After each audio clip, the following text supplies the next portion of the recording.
दोस्तों कहानी की शुरुआत एक सिटी को दिखाते हुए होती है। उसी सिटी में एक लड़की रहती थी जिसका नाम होता है अलाइजा। अलाइजा इशारों से बातें किया करती थी क्योंकि वो बोल नहीं सकती थी, क्योंकि बचपन में अलाइजा को किसी ने टॉर्चर किया होता है जो उसके नेक पर चोट के निशान देखकर पता चलता है। असल में किसी ने उसके गले का कोई पार्ट निकाल लिया था जिसकी वजह से वो डम हो गई और उसके बाद कभी भी ना बोल सकी। अलाइजा इस दुनिया में बिल्कुल अकेली होती है क्योंकि उसकी कोई फैमिली नहीं होती। अलाइजा के नेबरहुड में एक आदमी था जिसका नाम जाइल्स होता है और वो आदमी अलाइजा को बिल्कुल अपनी फैमिली की तरह ही ट्रीट करता था और वो एक काफी एक्सपर्ट पेंटर भी था, जबकि अलाइजा एक लैब में क्लीनिंग का काम करती थी। उसी जगह पर अलाइजा की एक बेस्ट फ्रेंड भी होती है। दोनों फ्रेंड्स एक दूसरे से काफी क्लोज थी और एक दूसरे को काफी प्यार भी किया करती थी, जबकि दूसरे लोग अलाइजा को बिल्कुल भी लाइक नहीं किया करते थे, बल्कि सब लोग उसे बेवकूफ कहते थे, उसे हर्ट करते रहते थे। इसीलिए अलाइजा भी किसी से ज्यादा बात नहीं किया करती थी। जब वो लोग लैब को क्लीन कर रहे होते हैं तो एक ऑफिसर बोलता है कि आज हमारे लैब में एक टीम आ रही है जो अपने साथ एक मिस्टीरियस चीज भी ला रही है और वो चीज कीमती भी है और काफी अनमोल भी है जो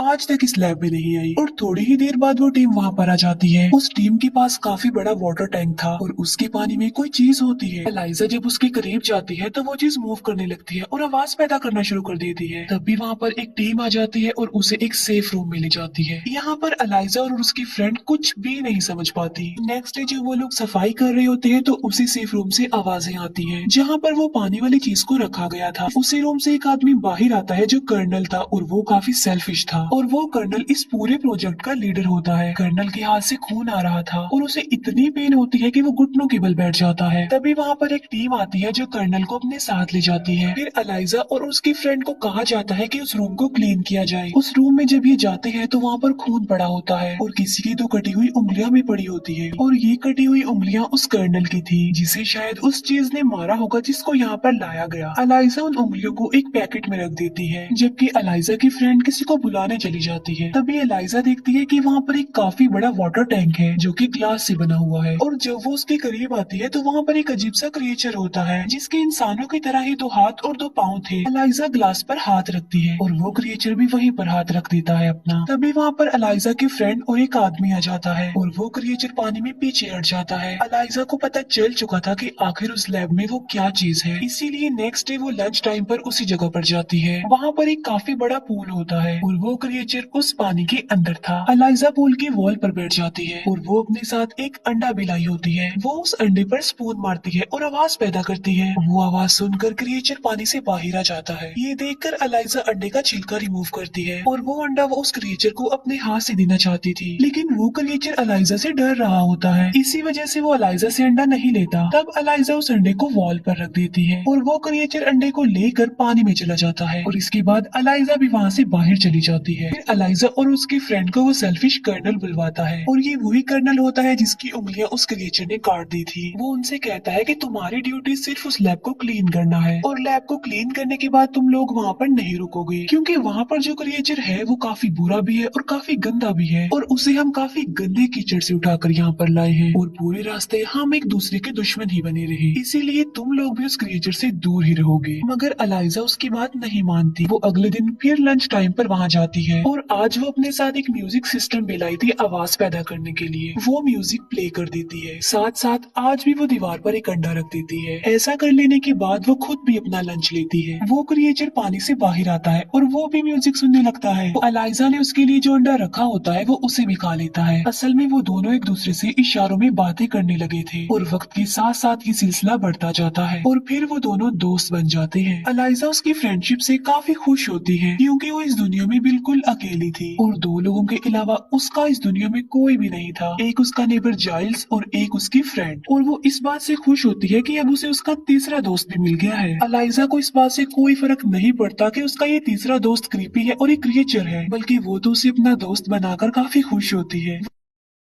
वो डेली लंच टाइम पर उसके पास जाती थी और उसके साथ अपना अच्छा टाइम स्पेंड करती थी और इशारों में दोनों एक दूसरे से बातें किया करते थे। एक दिन वो दोनों बातें कर रहे होते हैं लेकिन तभी वहाँ पर डॉक्टर आ जाते हैं जो इस क्रिएचर के ऊपर अपनी रिसर्च कर रहे थे और वो छुपकर उन दोनों को बातें करते हुए देख लेते हैं। वो सोचते हैं कि उस क्रिएचर और अलाइजा के बीच अब कोई रिलेशन बन चुका है, लेकिन अलाइजा के सामने वो ये बात शो नहीं करवाते कि उन्होंने सब कुछ देख लिया है और वो सब जानते हैं। ये डॉक्टर एक साइंटिस्ट भी थे जो अमेरिका के लिए इस क्रिएचर पर अपने रिसर्च कर रहे थे, लेकिन अंदर ही अंदर ये जर्मन की एजेंट भी थे, यानी जासूस, क्योंकि दोनों कंट्रीज के बीच कोल्ड वॉर चल रही होती है। तो इसीलिए दोनों कंट्रीज एक दूसरे की पॉलिटिकल और साइंटिफिक एक्टिविटीज पर नजर रख रहे थे। इसीलिए ये डॉक्टर उस क्रिएचर से रिलेटेड सारी इंफॉर्मेशन जर्मन्स को देते थे, वो भी खुफिया तौर पर। नेक्स्ट डे एलाइजा फिर से उस क्रिएचर से मिलने जाती है। वो देखती है कि उस क्रिएचर को बड़ी बेदर्दी से चेंट किया हुआ है। ये देखकर उसे उस क्रिएचर पर तरस आ जाता है, क्योंकि उसकी बॉडी से खून निकल रहा था। तभी उसे रियलाइज होता है कि वहाँ पर कोई आ रहा है, इसीलिए वो जल्दी से छुप जाती है। और वहाँ पर होता है वही कर्नल। कर्नल इस क्रिएचर से बहुत नफरत करता था। कर्नल के पास एक आयरन रॉड होता है जिसमें करंट पैदा होता है, और वो उस आयरन रॉड से उस क्रिएचर को इलेक्ट्रिक शॉक देता है। इसके बाद वहाँ पर जर्नल आते हैं जो उस क्रिएचर को देखकर कहते हैं कि मैं तो एक्सपेक्ट किया था कि ये कोई छोटा सा क्रिएचर होगा, लेकिन ये तो काफी बड़ा है साइज में। कर्नल कहता है कि अमेज़न के लोग तो इसे अपना गॉड समझते हैं, जो पानी में इसके लिए फ्रूट्स फेंकते हैं, फूल फेंकते हैं और पता नहीं क्या क्या। कर्नल कहता है कि अगर हम इस क्रिएचर के बारे में जानना चाहते हैं तो हमें तो इसे मारना होगा, क्योंकि इसे मारकर ही तो हम इसके बारे में रिसर्च कर सकते हैं, और जैसी इसकी बॉडी है इसे काटे बगैर तो हम कुछ कर ही नहीं सकते। लेकिन वो डॉक्टर उन्हें बताता है कि इसकी हालत तो काफी ज्यादा खराब है, और अजीब बात यह है कि ये 2 जगहों से सांस लेता है। हमें इस पर रिसर्च करनी चाहिए, ना कि इसे मारना चाहिए। मगर वो उस डॉक्टर की कोई भी बात सुनना चाहते ही नहीं थे। डॉक्टर कहता है कि अगर हमने इसे पानी में ना छोड़ा तो ये बहुत जल्द मर जाएगा, क्योंकि उस क्रिएचर को देखकर ऐसा लग रहा था कि शायद वो बेहोश हो गया है। फिर वो उस क्रिएचर को पानी में डाल ही देते हैं। डॉक्टर जनरल को कहता है कि आप इस क्रिएचर को नहीं मार सकते। जनरल कहता है कि तुम मुझे मत बताओ कि मुझे क्या करना चाहिए और क्या नहीं करना चाहिए, मेरे पास सारी अथॉरिटी है और मैं कुछ भी कर सकता हूँ। इसीलिए जनरल कर्नल को कहता है कि इस गंदे से क्रिएचर की जल्दी से चीरफाड़ कर दो। आखिर हम भी तो जानना चाहते हैं कि ये है क्या चीज। डॉक्टर को ये सुनकर काफी दुख होता है, क्योंकि वो नहीं चाहते थे कि इस क्रिएचर को मारा जाए। वो बेजुबान है, हालांकि वो तो एक जासूस है, मगर उससे पहले वो एक इंसान भी है। इसीलिए उन्हें उस क्रिएचर पर तरस आता है और वो नहीं चाहते थे कि उसे मारा जाए। अलाइजा भी ये सब कुछ देख और सुन पा रही थी। डॉक्टर के साथ साथ अलाइजा को भी ये बात काफी हर्ट करती है। अलाइजा ये सारी बात घर आकर जाइल्स को बता देती है, क्योंकि वो काफी परेशान थी कि कहीं वो उस क्रिएचर को सच में न मार डाले। वो कहती है कि वो बिल्कुल मेरी तरह है, बेजुबान है, वो मेरा दोस्त है और मैं उसकी हेल्प करना चाहती हूँ। वो मुझे देखकर खुश होता है और मेरे अंदर जो भी कमी है वो उसे नहीं देखता, वो मुझे हर हाल में एक्सेप्ट करता है। जाइल्स कहता है कि मैं अफसोस के साथ कह रहा हूँ कि हम उसे नहीं बचा सकते, क्योंकि जिन लोगों की कस्टडी में वो है वो बहुत पावरफुल है और हम आम से इंसान है, हम उनके आगे कुछ नहीं। ये कहकर जाइल्स वहाँ से चले जाते हैं। अलाइजा काफी दुखी होती है और जाइल्स भी, क्योंकि अलाइजा और वो क्रिएचर दोनों इस दुनिया में अकेले हैं, दोनों का ही कोई नहीं है एक दूसरे के सिवा। ये सोचकर जाइल्स वापस आते हैं और वो अलाइजा को कहते हैं कि उस क्रिएचर को बचाने में मैं तुम्हारा साथ दूंगा, जैसा तुम कहोगी मैं वैसा ही करूंगा, क्योंकि हम फैमिली हैं। अलाइजा को इस बात से काफी खुशी मिलती है और अब वो काफी रिलैक्स भी हो जाती है। वो प्लान बनाते हैं कि वो उस क्रिएचर को उस लैब से बाहर निकालेंगे, जालिम लोगों से छुड़वा लेंगे उसे। अलाइजा सबसे पहले वहाँ जाकर समझदारी का काम करती है। वो सारे कैमरास को ऊपर की तरफ कर देती है ताकि उन्हें कोई ना देख सके कि उस क्रिएचर को इन्होंने भगाया है।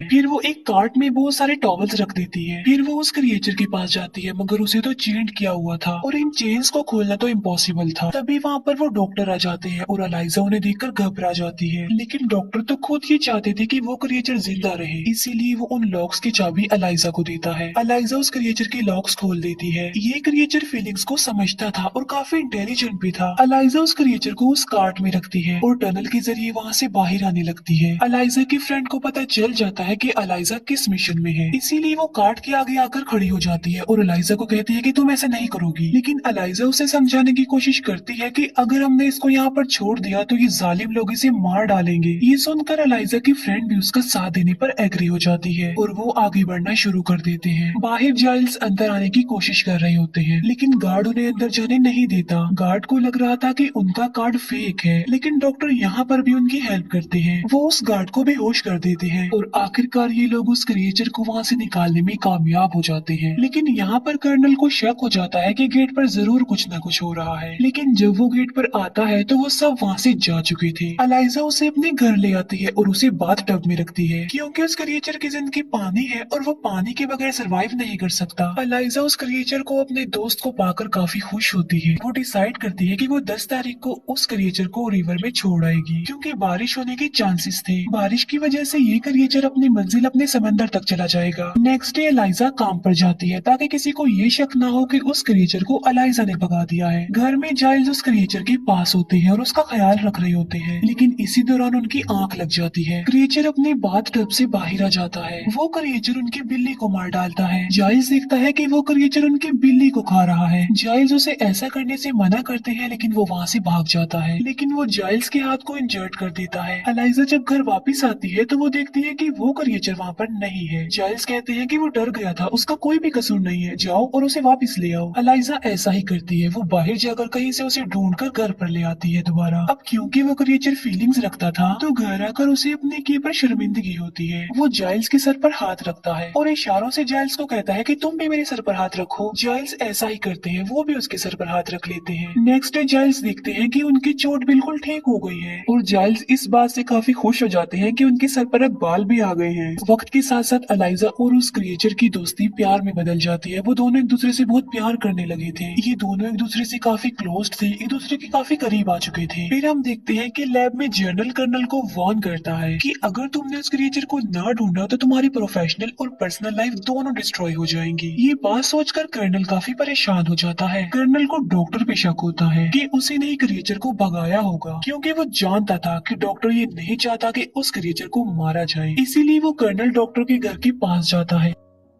डॉक्टर अपने घर से बाहर आकर दो लोगों से मिलते हैं। वो दोनों आदमी डॉक्टर पर गोलियां चला देते हैं, लेकिन कर्नल वहां आकर उन दोनों आदमियों को मार डालता है। कर्नल को पता चल चुका था कि डॉक्टर रशियन बोल रहे थे। इसका मतलब ये है कि वो एक एजेंट है, एक जासूस है। कर्नल डॉक्टर को कहता है कि मुझे सब कुछ बता दो कि वो क्रिएचर किसके पास है, मगर डॉक्टर उन्हें कुछ भी नहीं बताता। राज उगलवाने के लिए कर्नल उस डॉक्टर को टॉर्चर करने लगता है। तब डॉक्टर सिर्फ ये ही बताते हैं कि वो एक क्लीनर है और ये कहते ही डॉक्टर मर जाते हैं। क्लीनर का नाम सुनकर कर्नल को एलाइजा पर नहीं बल्कि उसकी फ्रेंड पर शक होता है, क्योंकि वो दोनों ही तो वहीं पर सफाई करती थी। इसीलिए कर्नल अब एलाइजा की फ्रेंड के घर जाता है और वो एलाइजा की फ्रेंड से पूछता है कि बताओ वो क्रिएचर कहाँ पर है, लेकिन वो उसे कुछ नहीं बताती। वो कहती है कि मैं इस बारे में कुछ नहीं जानती, लेकिन वहाँ पर उसका हस्बैंड होता है जो कर्नल को सब कुछ सच बता देता है। वो कहता है कि वो क्रिएचर एलाइजा के घर पर है, क्योंकि मैंने अपनी वाइफ को एलाइजा से बात करते हुए सुन लिया था। ये सुनकर वो कर्नल गुस्से में आकर अब एलाइजा के घर की तरफ जा रहा होता है, लेकिन उससे पहले एलाइजा की फ्रेंड उसे कॉल करके इन्फॉर्म कर देती है कि तुम वहाँ से भाग जाओ, क्योंकि कर्नल तुम्हारे घर पर आ रहा है उस क्रिएचर को पकड़ने। आज 10 तारीख भी होती है और बारिश भी हो रही होती है। ये वही दिन होता है जब एलाइजा उस क्रिएचर को रिवर में छोड़ना चाहती थी, इसीलिए वो जल्दी से उस क्रिएचर को वहाँ से लेकर चली जाती है। कर्नल जब एलाइजा के घर पहुँचता है तो वो देखता है कि वहाँ पर तो कोई भी नहीं है। तभी उसे कैलेंडर पर 10 तारीख के नीचे एक नोट मिलता है, जिस पर एलाइजा ने लिखा था कि आज के दिन उस क्रिएचर को रिवर में जाकर छोड़ देना है। एलाइजा अपनी मंजिल यानी उस रिवर तक पहुंच चुकी थी और वो अपने सबसे करीबी अपने फ्रेंड उस क्रिएचर को गुड बाय कह रही थी। इस बात से वो दोनों ही काफी दुखी होते हैं, क्योंकि उन्हें पता था कि अब की बात वो दोबारा जिंदगी में कभी भी नहीं मिल पाएंगे। लेकिन अगर ये क्रिएचर पानी में समंदर में ना गया तो इसने तो वैसे ही मर जाना है। इसीलिए वो आगे बढ़ता है, लेकिन तभी वहाँ पर कर्नल पहुँच जाता है और वो एलाइजा और उस क्रिएचर दोनों पर फायरिंग कर देता है, जिसकी वजह से ये दोनों वहीं पर ही गिर जाते हैं। लेकिन वो क्रिएचर दोबारा खड़ा हो जाता है, लेकिन कर्नल के दोबारा बुलेट्स भरने से पहले वो क्रिएचर उनके पास चला जाता है। कर्नल देखता है कि उसे गोलियां लगी है, मगर फिर भी वो नहीं मरा।